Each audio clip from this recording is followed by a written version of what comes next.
Открой глаза скорее. Кто-то ходит за окном и стучится в дверь.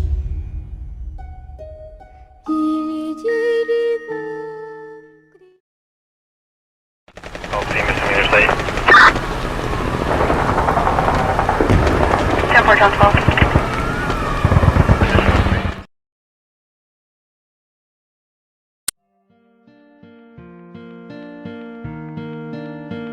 No sé cuánto tiempo exactamente llevo escondido en este edificio, observando la quietud de las desoladas calles. No había una sola persona afuera, tampoco animal alguno, todos estaban escondidos, al menos los que lograron sobrevivir al apocalipsis. Ahora es como un recuerdo lejano, como si hubiese ocurrido hace siglos, pero no es así, fue tan solo hace un par de meses. Todo comenzó como un simple brote de gripe, o al menos eso decían los médicos, que al poco tiempo se expandió como la fiebre amarilla o la muerte roja. Al principio no era cosa de nada, fiebre, algo de palidez en la piel, nada anormal. A las 2 semanas el brote creció significativamente con más del país contaminado, al mes, el continente. Poco a poco cada una de las potencias mundiales fueron sucumbiendo ante la poderosa y extraña enfermedad. Desde entonces solo unos pocos quedamos, nosotros somos la resistencia, lo único que queda de la destruida humanidad. El resto de las personas fueron infectadas y mutaron en horrendos seres con grotescas malformaciones en todo el cuerpo y con una enorme sed de carne, sed que querían saciar con nosotros. En todo el tiempo que llevo observando a las horrendas criaturas he descubierto unas cuantas cosas, parecen estar desprovistas de raciocinio o capacidad alguna de pensar, solo poseen el instinto de alimentarse. Otra cosa que pude darme cuenta es su hambre desmedida, por más que se alimente una y otra vez de miles de cadáveres, su apetito no se sacia, jamás. El reloj ya marca las 3 de la madrugada y veo sombras por las calles, ellos se acercan. Mis compañeros y yo estamos aterrados, ya no nos quedan fuerzas para reparar las barricadas que ellos destruyen cada noche, solo nos resignamos a mirarnos entre nosotros y esperar lo peor. De pronto se oye el crujir de los vidrios del cristal de la entrada del primer piso y los pasos retumban en la escalera. Los golpes en la puerta comienzan a aturdirme y el precinto comienza a ceder. En el hueco de la madera logro divisar una mano completamente putrefacta y casi carente de dedos y piel. Poco después la puerta cede por completo y un hediondo y nauseabundo olor invade el cuarto. Desesperado corro hacia el comedor y cierro la puerta, pero ya era tarde, un horrendo rostro desfigurado completamente carente de carne muerde mi brazo y caigo inconsciente al suelo. Desperté, ya es de día y salgo en busca de mis compañeros, pero solo consigo encontrar restos de lo que alguna vez fueron personas. No están mis amigos, ni tampoco ellos, solo estaba yo. Miro mi rostro en el espejo una vez más, no puedo creerlo, mi piel comienza a caer y mi aliento a apestar, ya había sido infectado. Con mi último aliento y pedazo de conciencia escribo estos párrafos y le doy una última mirada a la desolada ciudad, deseando poder soportar una noche más.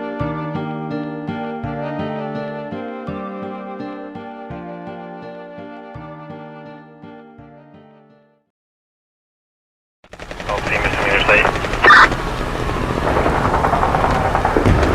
Temple John 12.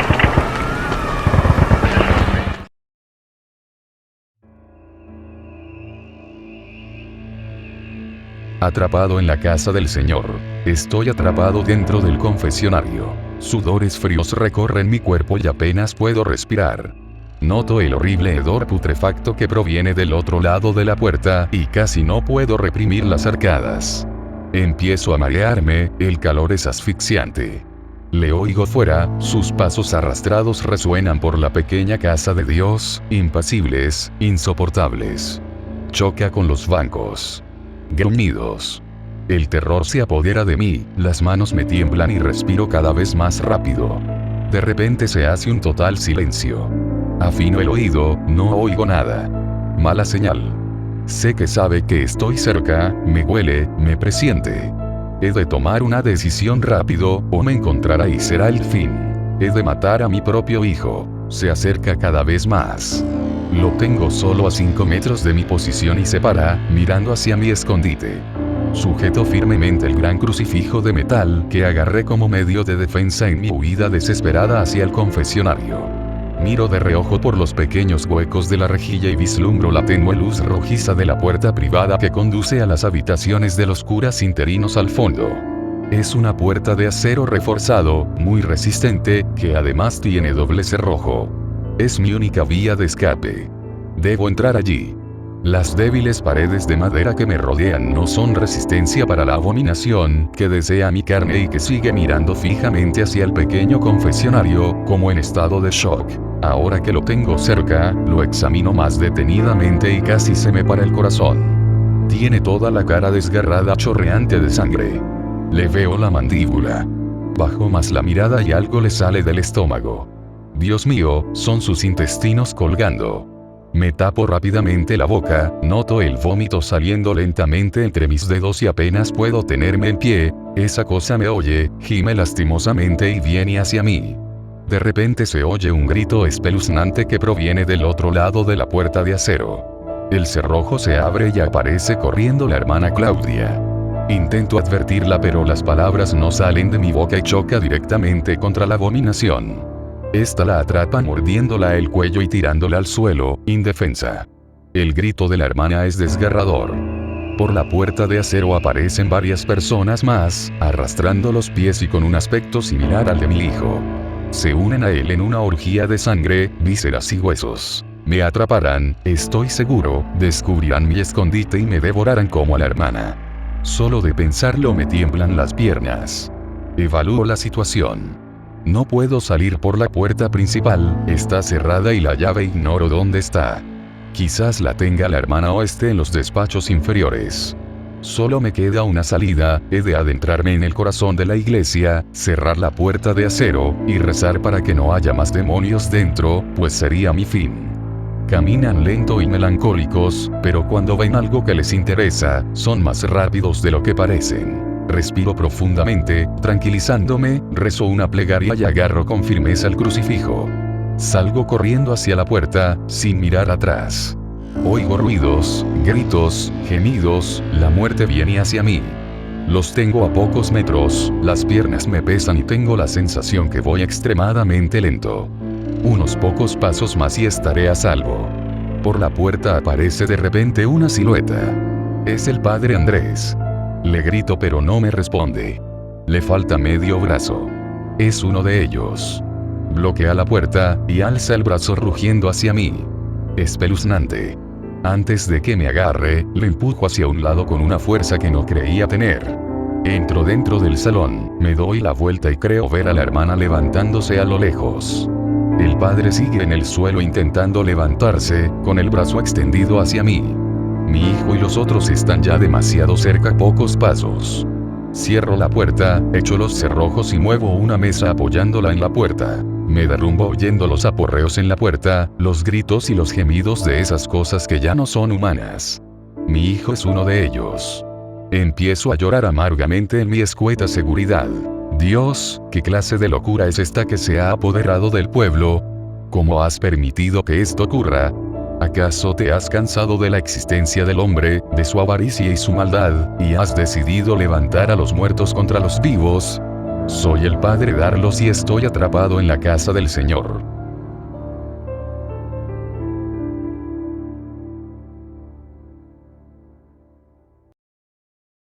Optimus Community State. 10-4 John 12.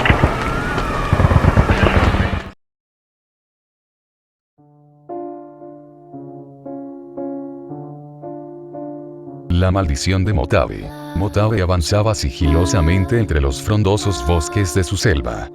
Sus ágiles movimientos y su piel oscura como la misma sombra le hacían parecer a ojos ajenos una pantera al acecho. Las alimañas que iba encontrando a su paso desaparecían rápidamente, miedosas.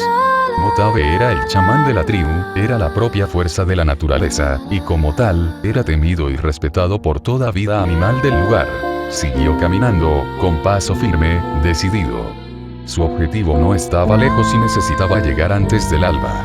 Los hombres blancos conocerían el poder de la naturaleza, vengativa y letal. Para darse fuerzas del acto atroz que estaba a punto de cometer, recordó cómo los hombres blancos habían violado, torturado y asesinado a la hija del jefe de la tribu, solo por diversión. Cómo iban destruyendo a velocidades desproporcionadas la zona selvática cercana con sus enormes máquinas, arrasando flora y fauna por igual. Los hijos de la tribu, cazados como animales.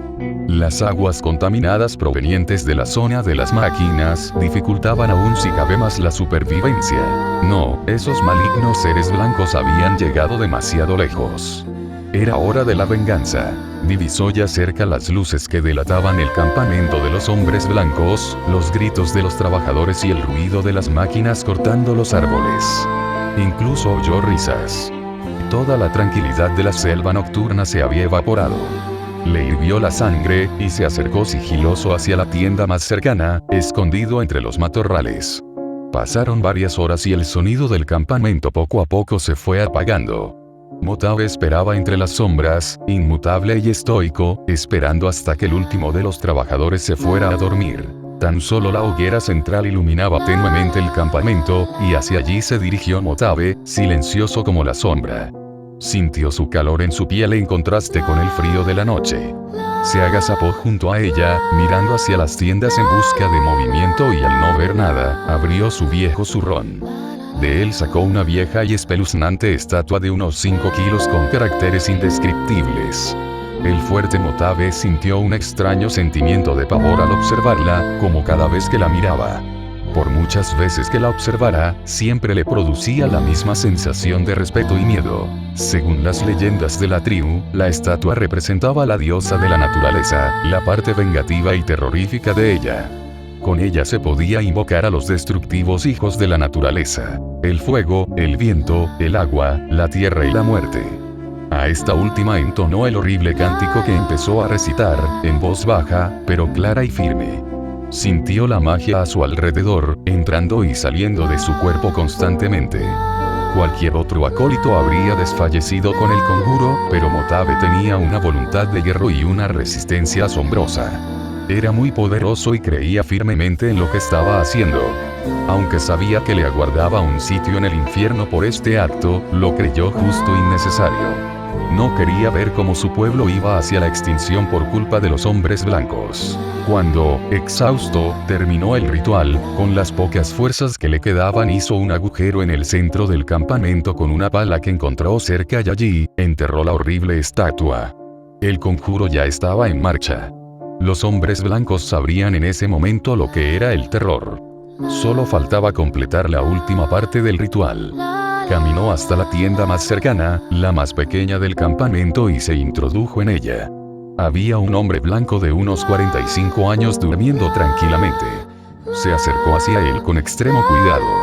Puso la almohada encima de su cara y apretó con fuerza. El hombre se despertó exhausto e intentó luchar con todas sus fuerzas para poder respirar.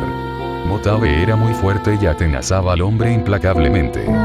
Cuando por fin la resistencia del hombre estaba llegando a su fin, sacó un puñal con punta de hueso y lo clavó en el pecho del hombre.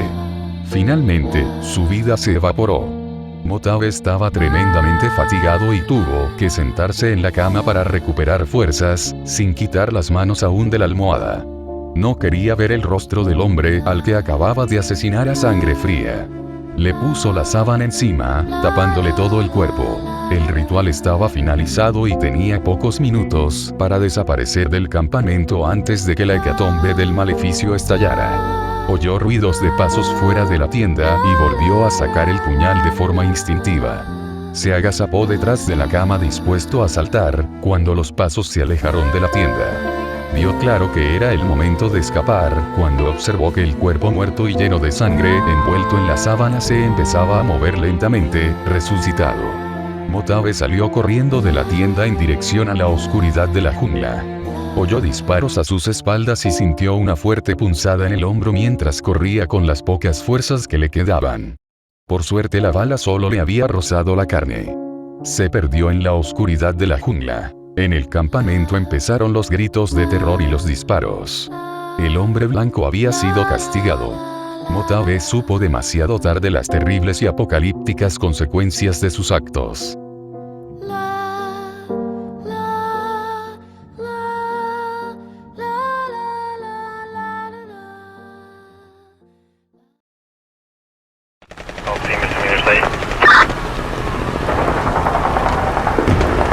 412.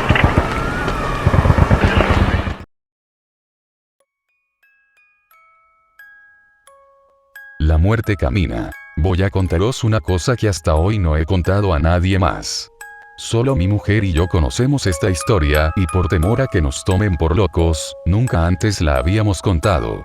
Por aquel entonces ella era mi novia. Habíamos ido de vacaciones durante una semana, y me acuerdo que llovió intensamente nada más llegar al aeropuerto, por lo que tuvimos que permanecer en el hotel durante 2 días sin salir.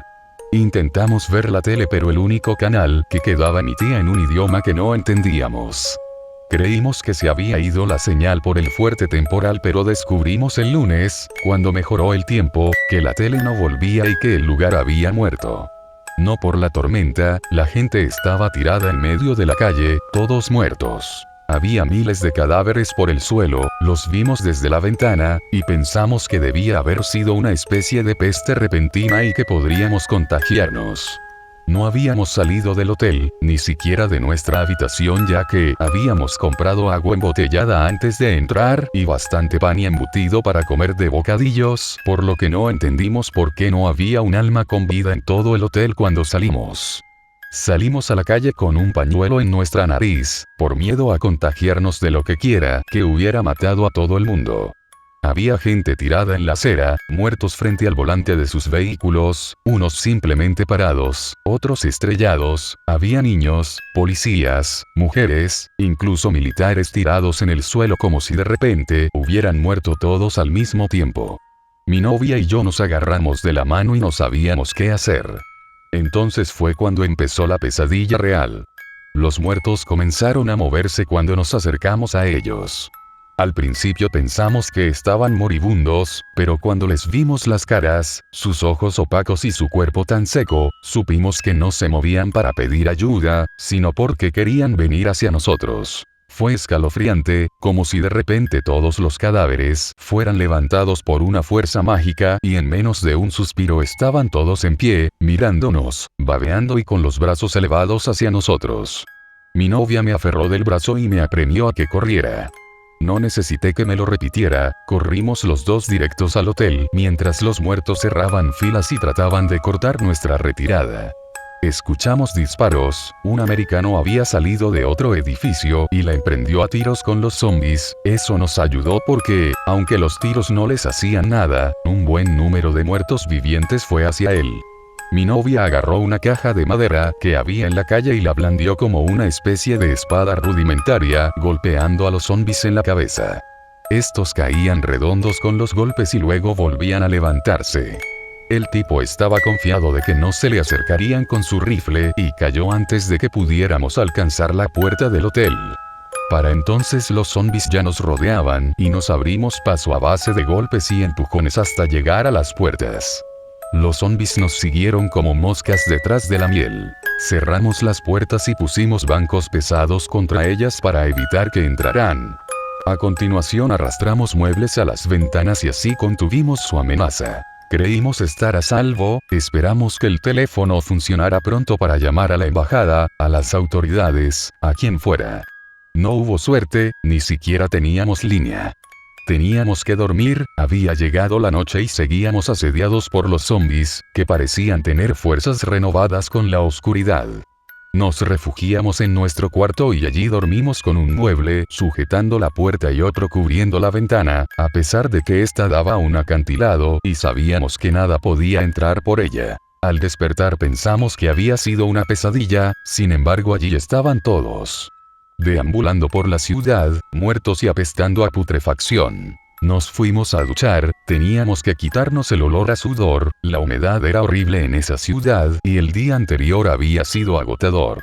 Necesitábamos empezar el día como personas y no como animales. Así fue que nos separamos en los vestuarios, ella al de las chicas y yo al de los chicos. No sé por qué fuimos así de inconscientes, ya no iba a ser la primera vez que nos duchamos juntos.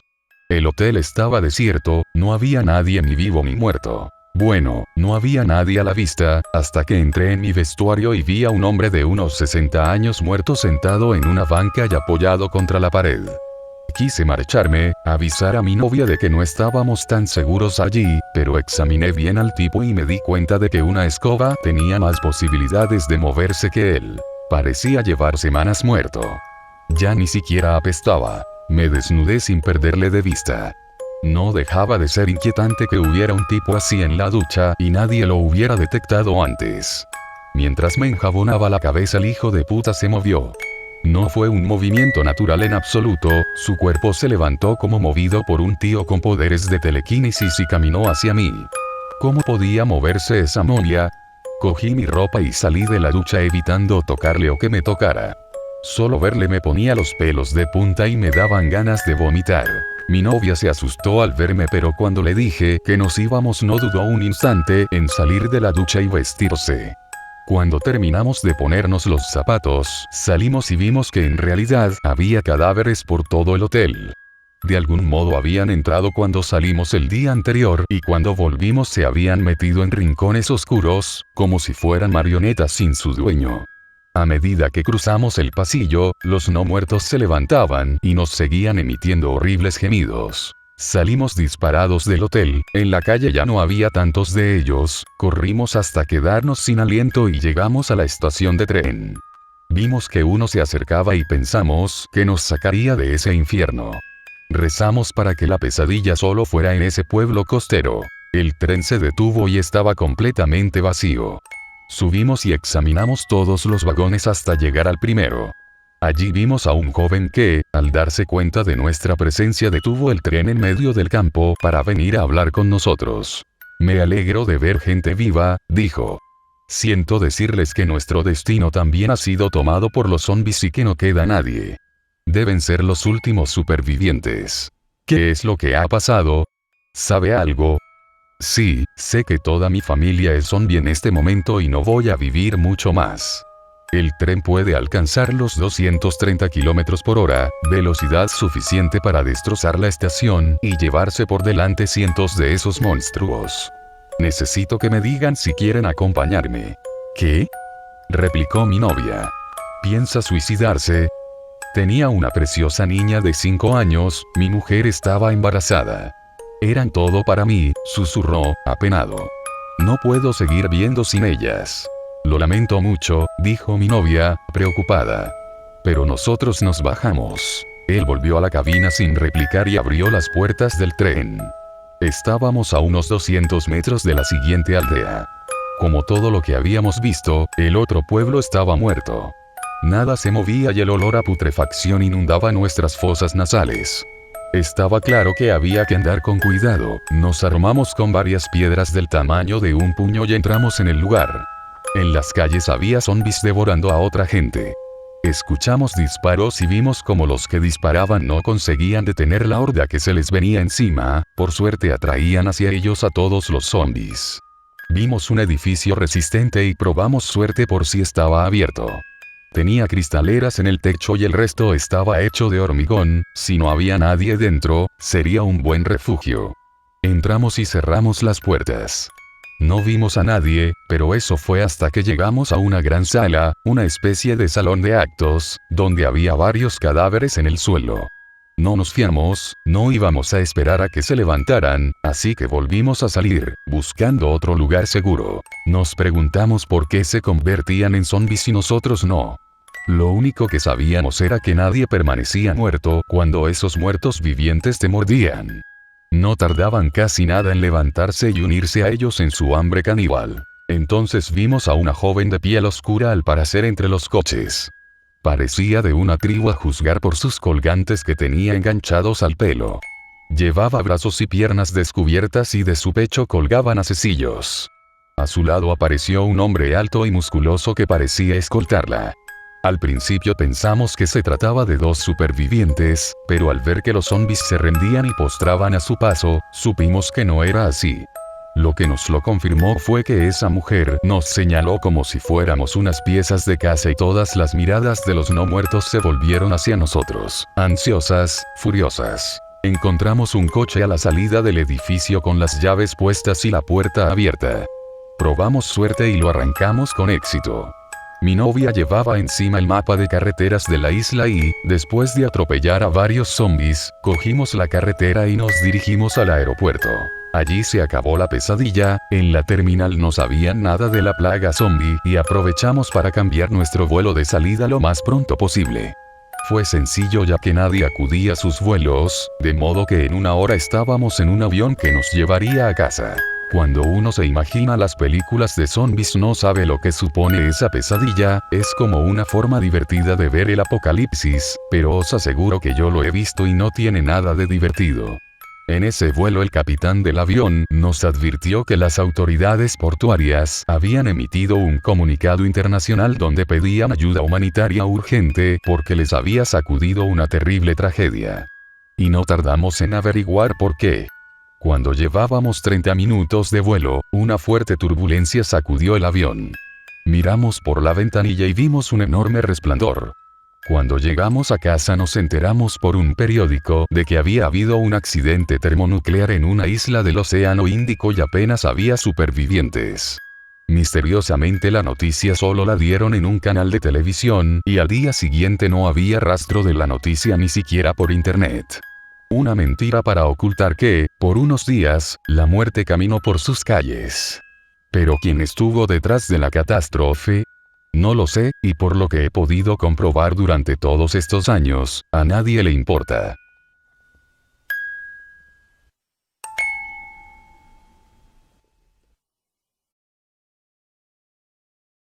All Primus from Interstate. 10-4, John 12.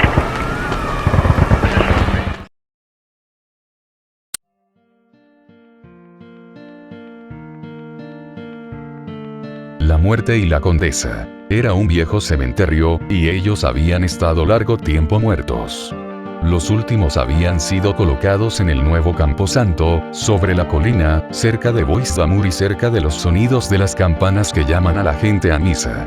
Pero la pequeña iglesia donde se celebraba el oficio, seguía fielmente al lado de los viejos muertos. Sin embargo, en ese rincón olvidado de Finisterre, no se construían nuevas iglesias desde hace siglos, dado que la pequeña plaza sobre la que tenía que elevarse el Calvario de sus piedras, estaba rodeada de casitas grises. Además, el castillo de la Torre Redonda, que se erguía cruzando el río, había sido construido por los condes de Croisac. Pero los muros de piedra que encerraban aquel gran cementerio habían sido cuidados y estaban en buen estado. En el cementerio no había malezas, losas movidas o lápidas rotas. Se lo veía frío y desolado, como todos los cementerios de Bretaña. Algunas veces se parecía a un cuadro de gran belleza. Cuando los aldeanos celebraban el perdón anual, una gran procesión, sacerdotes con relucientes sotanas, jóvenes en sus trajes de gala, todos con fulgurantes estandartes, doncellas vestidas suntuosamente, salía de la iglesia y marchaba cantando a lo largo del camino que bordeaba la pared del cementerio, donde descansan sus ancestros, los mismos que en su momento llevaron los estandartes y cantaron el servicio del perdón. Ya que los muertos eran campesinos y sacerdotes, los Croisacs tenían su propio cementerio en una hondonada de las colinas que había detrás del castillo, viejos y mujeres que habían llorado y muerto por aquellos pescadores que se habían ido y jamás regresaron. Aquellos que caminaban frente a los muertos por el perdón, o luego de una ceremonia de matrimonio, o tomaban parte en alguna de las festividades religiosas menores con que la aldea católica vivificaba su existencia, todos, jóvenes y viejos, se veían serios y tristes. Desde las mujeres hasta los niños, sabían que su destino les esperaba, y los hombres que el océano es traicionero y cruel.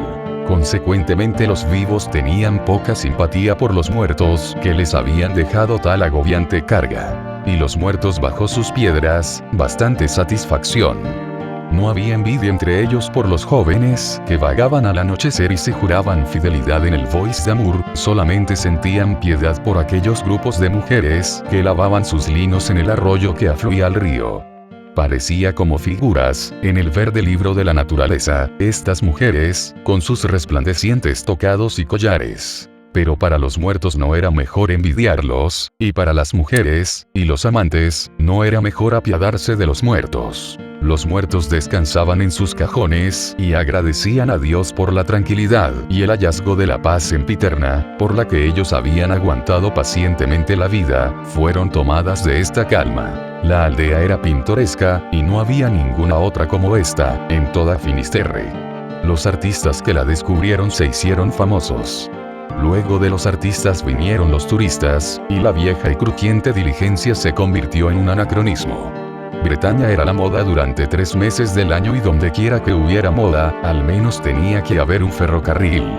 Este se construyó para satisfacer a aquellos que deseaban visitar las bravías y melancólicas bellezas del oeste de Francia, y sus rieles pasaron a un lado del pequeño cementerio de este relato. Tomó bastante tiempo para que los muertos se despierten.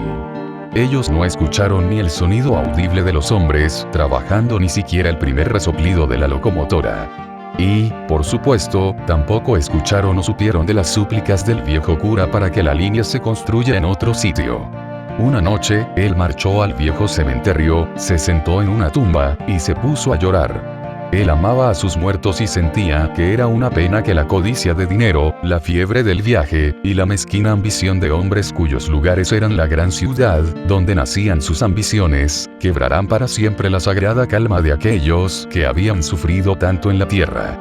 Él había conocido a muchos de ellos en vida, ya que era muy viejo. Y a pesar que, como todos los buenos católicos, él creía en la existencia del cielo, el purgatorio y el infierno, siempre había visto a sus amigos antes de enterrarlos, pacíficamente dormidos en sus ataúdes, las almas reposando con las manos plegadas, como los cuerpos que las poseyeron, pacientemente, esperando el llamado final. Él jamás lo habría contado, el bueno y viejo cura, que creía que el cielo era un gigantesco palacio, en el que Dios y los arcángeles moraban esperando por el gran día, cuando las almas selectas de los muertos se elevarían y entrarían bajo la presencia. Era un viejo que había leído y pensado poco, pero tenía una fantasía zigzagueante en su humilde mente, que era ver a sus ancestros y amigos, cuerpos y almas en el profundo ensueño de la muerte, pero dormidos, no con cuerpos putrefactos, abandonados por sus atemorizados compañeros. Y a todos quienes ahí dormían, tarde o temprano, les llegaría el momento de despertar. Él sabía que ellos habían dormido a través de las violentas tormentas que arrebataron las costas de Finisterre, cuando las naves son arrojadas contra las rocas y los árboles caen en el Bois d'Amour. Sabía también que ningún acorde del suave y lento cántico del perdón se había acuñado jamás en sus memorias. Ni las gaitas de la villa, cuando sonaban para que la novia y sus amigos bailasen por espacio de 3 días. Todo esto los muertos lo sabían en vida, y ya no podía molestarlos ni interesarlos ahora. Pero ese espantoso intruso de la civilización moderna, un tren de vagones con una locomotora chirriante, eso podía sacudir la tierra que los contenía y hacer pedazos el pacífico aire con tales disonantes sonidos, que impedía que cualquiera, muerto y vivo, durmieran. Su vida había sido un largo y continuo sacrificio, y ahora intentaba en vano imaginar una mejor, ya que asumía de buen grado que este desastre le traería su propia muerte. Pero el ferrocarril fue construido, y durante la primera noche que el tren pasó desaforadamente, sacudiendo la tierra y haciendo temblar las ventanas de la iglesia, el cura salió y roció cada una de las tumbas con agua bendita. En lo sucesivo, 2 veces al día, al amanecer y al atardecer, luego del paso desgarrante del tren a través de la quietud del paisaje, él iba y rociaba cada tumba, levantándose en ocasiones del lecho de enfermo, y otras veces desafiando viento, lluvia y granizo. Y por un tiempo creyó que este artilugio sagrado podía prolongar el sueño de sus viejos muertos, alejándoles del poder humano de levantarse. Pero una noche los escuchó murmurar. Ya era tarde. Había algunas pocas estrellas en el cielo negro. Ni una brisa de viento corría por la solitaria campiña, ni siquiera desde el mar. No habría naufragios esa noche, y todo el mundo parecía estar en paz. Las luces iban extinguiéndose de a poco en la aldea. Una, sin embargo, permanecía en la torre de los Croisac, donde se encontraba enferma, guardando cama, la joven esposa del conde. El cura había estado con ella al momento que el tram pasó rugiendo por el cementerio, y ella le había murmurado: quisiera estar allí. Oh, este solitario, solitario lugar. Este frío y reverberante castillo, con nadie para hablar, día tras día. Si me mata, que me entierren en el cementerio al lado del camino, donde 2 veces al día puedo escuchar el tren pasar, ese tren que viene de París. Si me sepultan en cambio, en la bóveda tras la colina, gritaré en mi ataúd, noche tras noche. El cura había curado lo mejor que pudo la sufriente alma de la joven noble, con quien él rara vez trataba. Él meditó, y se movió a través del oscuro camino con sus piernas reumáticas, pensando sobre si la mujer tendría el mismo deseo que él mismo. Si ella es realmente sincera, pobre chica, pensó en voz alta, me abstendré de rociar el agua bendita en su tumba. Aquellos que sufren en vida deberían ver cumplidos todos sus deseos luego de la muerte, y me temo que el conde se lo niegue. Pero le rezo a Dios que en mi lecho mortal no llegue a escuchar ese monstruo nocturno. Y plegó su túnica bajo el brazo y rápidamente rezó un rosario. Pero cuando llegó al cementerio y fue entre las lápidas, con el agua bendita, escuchó a los muertos murmurar. Jean Marie, dijo una voz, palpando el camino entre tonos desusados en busca de las notas olvidadas, ¿estáis listo? ¿Seguro que este es el último llamado? No, no, retumbó otra voz, ese no es el sonido de una trompeta, François. Será de repente y se oirá fuerte y agudo, como un gran témpano del norte, cuando se zambulle al mar desde los desfiladeros de Islandia. ¿Los recordáis, François? Gracias a Dios que pudimos morir en nuestras camas, rodeados de nuestros nietos y con una única brisa, suspirando en el Bois d'Amour. Ah, los pobres amigos que murieron en su juventud. ¿Los recordáis cuando la gran ola cubrió a Ignace, y cuando no lo vimos más? Nos tomamos de las manos, en la creencia que nosotros seguiríamos, pero al final, vivimos y fuimos y volvimos, y morimos en nuestras camas. Gran Dios. ¿Por qué pensáis en eso ahora, aquí en la tumba, donde eso ya no importa, ni a los vivos? No lo sé, pero fue esa noche cuando Ignace cayó, que pensé que la respiración se me iba. ¿O por qué pensáis que habéis muerto? Por el dinero que debía a Dominique y no pude pagar. Quise que mi hijo lo pagara, pero la muerte vino tan rápido que no pude hablar. Dios sabe cómo ellos me juzgaron en la villa de St. Hilaire. Estáis equivocado, murmuró otra voz. Morí 40 años después que vosotros y los hombres no son recordados tanto en Finisterre. Pero vuestro hijo fue mi amigo y recuerdo que él pagó el dinero. ¿Y mi hijo, qué de él? ¿Está él aquí, también? No. Él yace en la profundidad del Mar del Norte. Fue su segundo viaje, y tuvo que regresar la primera vez para alimentar a su esposa. Luego no regresó más, y ella tuvo que lavar en el río para las damas de los Croisac, y tiempo después murió. Yo la hubiera desposado, pero ella dijo que era suficiente haber perdido un marido. Desposé a otra, y ella envejecía 10 años cada vez que yo salía. Ay, por Bretaña, ella no tuvo juventud. ¿Y tú? ¿Llegasteis a viejo antes de acudir a este lugar? 60. Mi mujer vino primero, como muchas esposas. Ella yace aquí. Jeanne. ¿Es esa vuestra voz, mi esposo? ¿No es la del Señor Jesús Cristo? ¿Qué milagro es este? Creo que es el terrible sonido de la trompeta del juicio final. No puede ser, vieja Jeanne, ya que aún seguimos en nuestras tumbas. Cuando la trompeta suene, tendremos alas y mantos de luz, y volaremos derecho al cielo. ¿Habéis dormido bien? Pai. Pero porque hemos sido despertados. Es la hora del purgatorio. ¿O lo tendremos aquí? El buen Dios sabe. No recuerdo nada. ¿Estáis asustada? Podría tomar vuestra mano, como cuando estabais por deslizarte de la vida al largo sueño que tanto temíais. Estoy asustada, mi esposo. Pero es dulce escuchar vuestra voz, hueca y gutural como si proviniera del mismo sepulcro. Gracias al buen Dios que habéis enterrado junto a mí un rosario, y ella comenzó a orar con rapidez. Si Dios es bueno, gritó François, con amargura, y su voz llegó descarnadamente a oídos del cura, como si la cubierta del ataúd estuviese podrida, ¿por qué habremos sido despertados antes de nuestro tiempo? ¿Qué mefítico demonio trona y aúlla a través de las congeladas avenidas de mi cerebro? Ha sido Dios, quizás, vencido y es el maligno reina en su lugar. Silencio, silencio. No blasfeméis. Dios reina, ahora y siempre. Esto no es más que un castigo que Él nos ha impuesto por los pecados de la tierra. Ciertamente, hemos sido castigados mucho antes que descendamos a la paz de hogar. Ah, pero está oscuro y frío. Quizás tengamos que yacer así por una eternidad. En la tierra duramos hasta que morimos, pero tememos el sepulcro. Quisiera estar vivo de nuevo, pobre y viejo y solo ya dolorido. Sería mejor que esto. Maldito sea el demonio apestoso que nos despertó. No maldigas, mi hijo, dijo una voz suave, y el cura se detuvo e hizo la señal de la cruz, ya que era la voz de un añejo predecesor. No puedo deciros que es aquello que nos sacude de manera descortés en nuestras tumbas y libera nuestros espíritus de su bendita esclavitud, y no me gusta la conciencia de este lugar, estos montones de tierra sobre mi cansado corazón. Pero es cierto, debe ser cierto. Un bebé comenzó a lloriquear, y desde otra tumba subió la angustia de una madre intentando calmarlo. Ah, por el buen Dios. Sollozó. Yo también pensé que era el sonido del gran llamado, y en este momento tendría que levantarme y encontrar a mi hijo e ir con mi Ignace, cuyos huesos yacen en el fondo del mar. ¿Podrá mi padre encontrarle, cuando los muertos salgan de sus tumbas? Yacer aquí en la duda, esto sí que es peor que la vida. Sí, dijo el cura, todo estará bien, hija. Pero no todo está bien, padre, porque mi bebé llora y está solo en una pequeña caja en el suelo.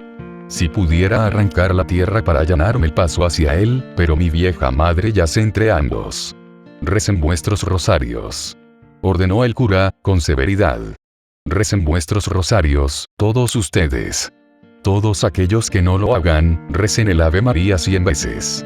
E inmediatamente un raudo y monótono murmullo comenzó a ascender desde cada solitaria cámara de aquellas profanadas tierras. Todos, a excepción del bebé, que aún gemía con la inconsolable aflicción del niño abandonado, obedecieron el mandato. El cura sabía que ellos ya no volverían a hablar esa noche, y volvió a la iglesia para ponerse a rezar hasta el amanecer. Estaba enfermo de tanto horror y pavor, pero no por sí mismo.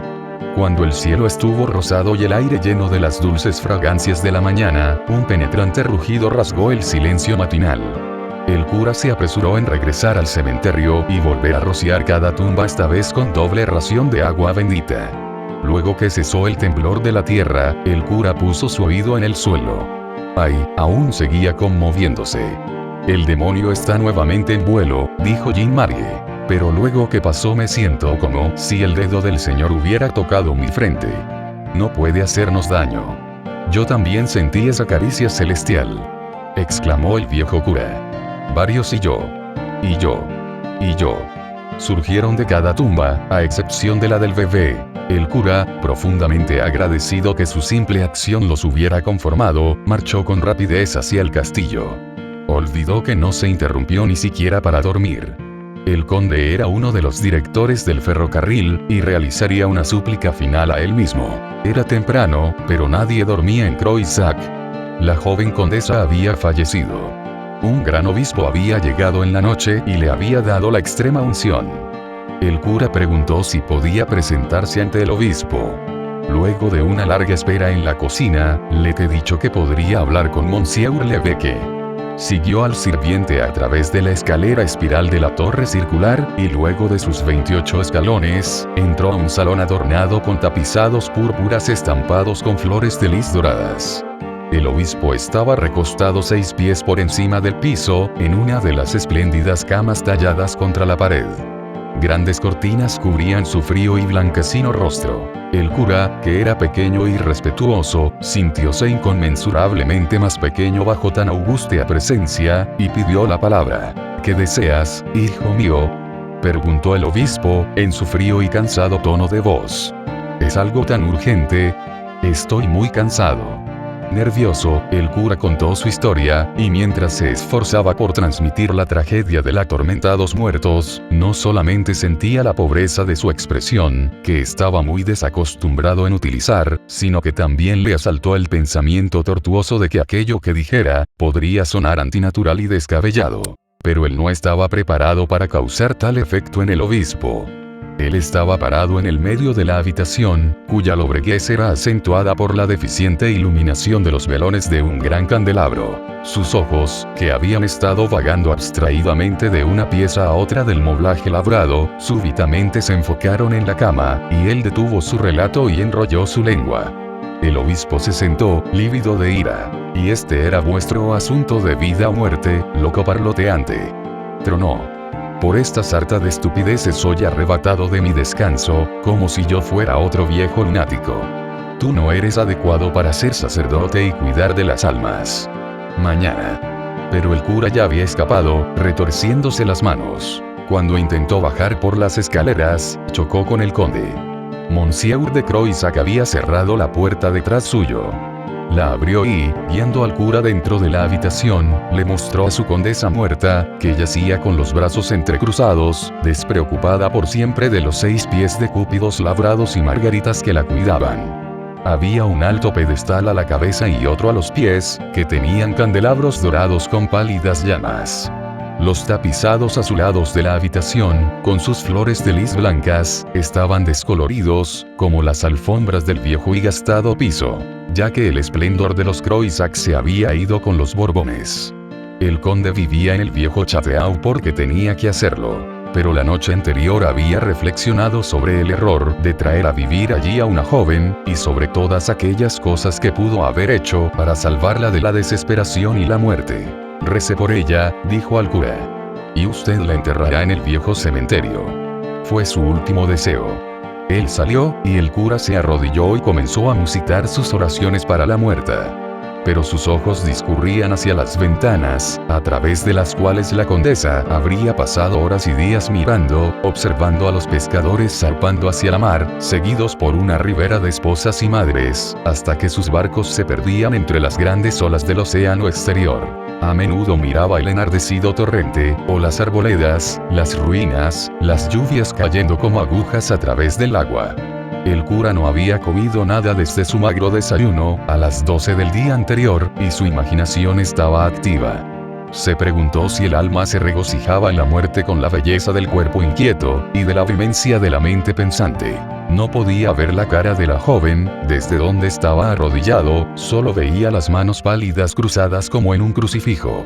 Se preguntó si su rostro había quedado más apacible con la muerte, o enfurecido e irritable como lo había visto la última vez. Si el gran cambio la habría suavizado, entonces tal vez, el alma podía sumergirse bajo las profundas aguas, agraciada por el olvido, y ese maldito tren no podría despertarla en años. Curiosamente sucedió una maravilla. Él detuvo su oración, y acercó una silla a la cama. Se sentó y acercó su rostro al de la mujer muerta. ¡Ay! El suyo no era un semblante de paz. Tenía estampado la tragedia de un amargo renunciamiento. Después de todo, ella era joven, y al final murió a disgusto. Había aún una torva tensión cerca de las fosas nasales, y su labio superior estaba curvado como si su última palabra hubiera sido una imprecación. Pero ella era muy bonita, a pesar de la demacración de sus facciones. Su cabello negro casi cubría la cama, y sus pestañas parecían muy pesadas para aquellas mejillas. «Pobre pequeña», pensó el cura. «No, ella no descansará, ni tampoco quería eso. No la rociaré con agua bendita en su tumba. Sería maravilloso que ese monstruo pueda darle algún confort, pero si lo hace, entonces está bien». Él fue al pequeño oratorio contiguo a la alcoba y rezó más fervientemente. Pero cuando los testigos llegaron, 1 hora después, lo hallaron aletargado al pie del altar. Cuando se despertó estaba en su propia cama, en su pequeña casa, junto a la iglesia. Pero habían pasado 4 días antes que pudiera levantarse para cumplir sus deberes, y para ese momento la condesa ya estaba en su tumba. La vieja ama de llaves dejó de cuidarlo. Él esperó con ansias la llegada de la noche. Había una llovizna pronunciada, y las nubes forroneaban el paisaje y empapaban el suelo en el Bois d'Amour. Las tumbas estaban húmedas, también. Pero el cura prestaba poca atención a los elementos de la naturaleza en su larga vida de martirio, y ni bien escuchó el remoto eco del tren nocturno, se apresuró en ir por su agua bendita para regar todas las tumbas, excepto una. Se postró y escuchó afanosamente. Habían pasado 5 días desde la última vez que lo había hecho. Quizás ellos se habrían adormecido de vuelta. En un momento estrechó sus manos y las levantó al cielo. Todo lo por lo que ellos gemían era por paz, por descanso. Maldecían al demonio apestoso que los sacudía de las puertas de la muerte. Y entre las voces de hombres y niños, el cura distinguía las temblorosas notas de sus ancianos mayores. No estaban maldiciendo sino rezando con amarga imploración. El bebé estaba gimoteando con los acentos de un terror mortal y su madre estaba más que desesperada por cuidarlo. ¡Ay!, gritó la voz de Jean-Marie, nunca nos dirán qué purgatorio es este. ¿Qué es lo que saben los curas? Cuando fuimos advertidos con este tipo de castigos por nuestros pecados, dormir un par de horas, y hechizados con el momento de despertar. Entonces un cruel insulto de la tierra que está cansada de nosotros, y la orquesta del infierno. De nuevo. Y otra vez. Y otra. ¡Oh Dios! ¿Por cuánto tiempo? ¿Cuánto? El cura tropezó sobre la lápida y la tierra que estaba sobre la condesa. Podía escuchar una voz alabando al monstruo de la noche y el amanecer, una nota de alegría en ese terrible coro de desesperación que él creía lo conduciría a la locura. Juró que a la mañana siguiente movería sus muertos, aun si tuviera que desenterrarlos con sus propias manos, y los acarrearía hacia la colina, para enterrarlos allí por su propia cuenta. Por un momento no escuchó sonidos. Se arrodilló y pegó su oído a la tumba, entonces contuvo la respiración. Un grito cavernoso se escuchó. Luego otro, y otro. Pero no había palabras. ¿Es ella que está gritando por simpatía con mis pobres amigos?, pensó. ¿O es que está aterrorizada? ¿Por qué no les habla? Quizás ellos olvidarían su difícil condición, teniendo ella que decirles del mundo que habían abandonado hace ya tanto. Pero no era su mundo. Tal vez esto es lo que la angustia, ya que ella será una solitaria aquí tal como en la tierra. Ah. Un brusco y horrible grito penetró en sus oídos, luego un jadeante chillido, y otro. Todo se desvaneció en un espantoso trueno. El cura se levantó y estrechó sus manos, mirando al cielo por inspiración. ¡Ay!, gimió, ella no está contenta. Ella cometió un terrible error. Descansaría en la profunda y dulce paz de la muerte, y ese monstruo de hierro y fuego y los desesperados muertos a su alrededor le atormentan el alma, ya tan atormentada en vida. Quizás pueda encontrar descanso en la bóveda detrás del castillo, pero no aquí. Lo sé, y debo arremeter con la tarea, ahora, ¡ya! Se arremangó la sotana y corrió tan rápido como pudo, con sus viejas y reumáticas piernas, hacia el Chateau, cuyas luces brillaban a través de la lluvia. En la orilla del río vio a un pescador y le suplicó que lo llevara en el bote. El pescador extrañado, levantó al viejo en sus fuertes brazos, y lo puso en el bote, y comenzó a remar hacia el Chateau. Cuando tomaron tierra, él se apuró. «Esperaré en la cocina por usted, padre», dijo el pescador. Y el cura lo bendijo y se apresuró en llegar al castillo. Una vez más entró a través de la puerta de la gran cocina, con sus adoquines azules, sus brasas y bronces, los mismos que habían conformado a nobles y monarcas en los días de esplendor de los Croisac. Se sentó en una silla frente a la estufa, mientras una criada se fue a avisar al conde. Ella regresó mientras el cura aún seguía temblando, y le anunció que su amo recibiría su visita en la biblioteca. Era una habitación lúgubre donde estaba esperando el conde y olía un poco rancio, ya que los libros en los estantes eran antiguos. Un par de novelas y periódicos yacían sobre la pesada mesa, el fuego ardía en la chimenea, los tapices en las paredes estaban muy oscurecidos, y las flores de lis estaban deslustradas y manchadas. El conde, cuando estaba en casa, dividía su tiempo entre la biblioteca y el mar, esto cuando no podía ir a cazar un jabalí o un ciervo al bosque. Pero a menudo tenía que ir a París, donde podía permitirse la vida de un potentado en un ala de su gran hotel. Había conocido mucho acerca de las extravagancias de las mujeres, para dar a su esposa la llave de sus pálidos salones. Había amado a la joven cuando la desposó, pero sus quejas y amargo descontento lo habían enajenado, y durante el último año había estado alejado de ella, en hosco resentimiento. Muy tarde comprendió, y soñó con la expiación de su culpa. Ella había sido una entusiasta y vivaz criatura, y su mente insatisfecha se había refugiado en el mundo que había vivido. Y él le había dado tan poco a ella. Se levantó cuando entró el cura, y se inclinó. La visita lo aburría, pero el viejo y buen cura le merecía su mayor respeto. Más aún, había realizado varios oficios y ritos en su familia. Acercó una silla hacia su invitado, pero el viejo agitó su cabeza y nerviosamente juntó sus manos. «Ay, Monsieur le Comte», dijo, «puede ser que usted también me diga que soy un viejo lunático, como hizo Monsieur l'Evêque. Sin embargo, tengo que hablar, por más que ordene a sus criados que me echen del Château». El conde recordó cierto comentario ácido del obispo, seguido de una manifestación de que un joven cura debería ser enviado, para reemplazar al viejo, que estaba en sus choches. Pero él le replicó suavemente: «Usted sabe, padre, que nadie en este castillo le faltará a usted el respeto. Diga lo que desee, no tema. Pero ¿por qué no toma asiento?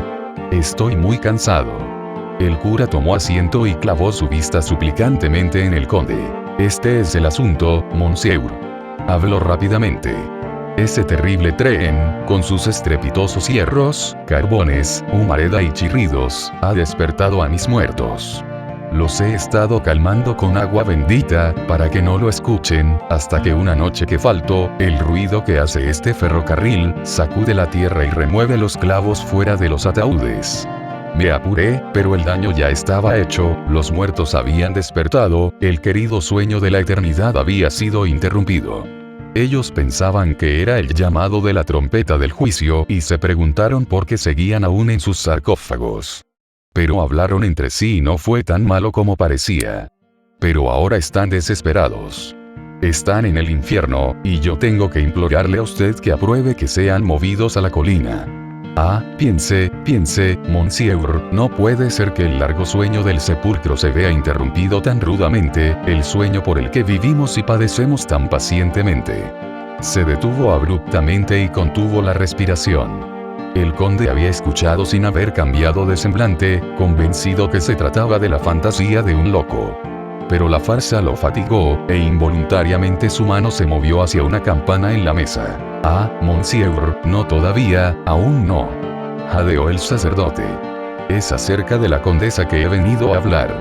Lo había olvidado. Ella me había dicho que deseaba yacer ahí y escuchar el tren venir desde París, así que no rocié su tumba con agua bendita. Pero ella, ahora, está infeliz y horrorizada, Monsieur. Ella grita y gime.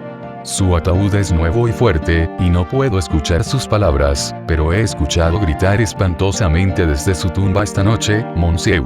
Lo juro sobre la cruz. Ah, Monsieur, debéis creerme, por favor».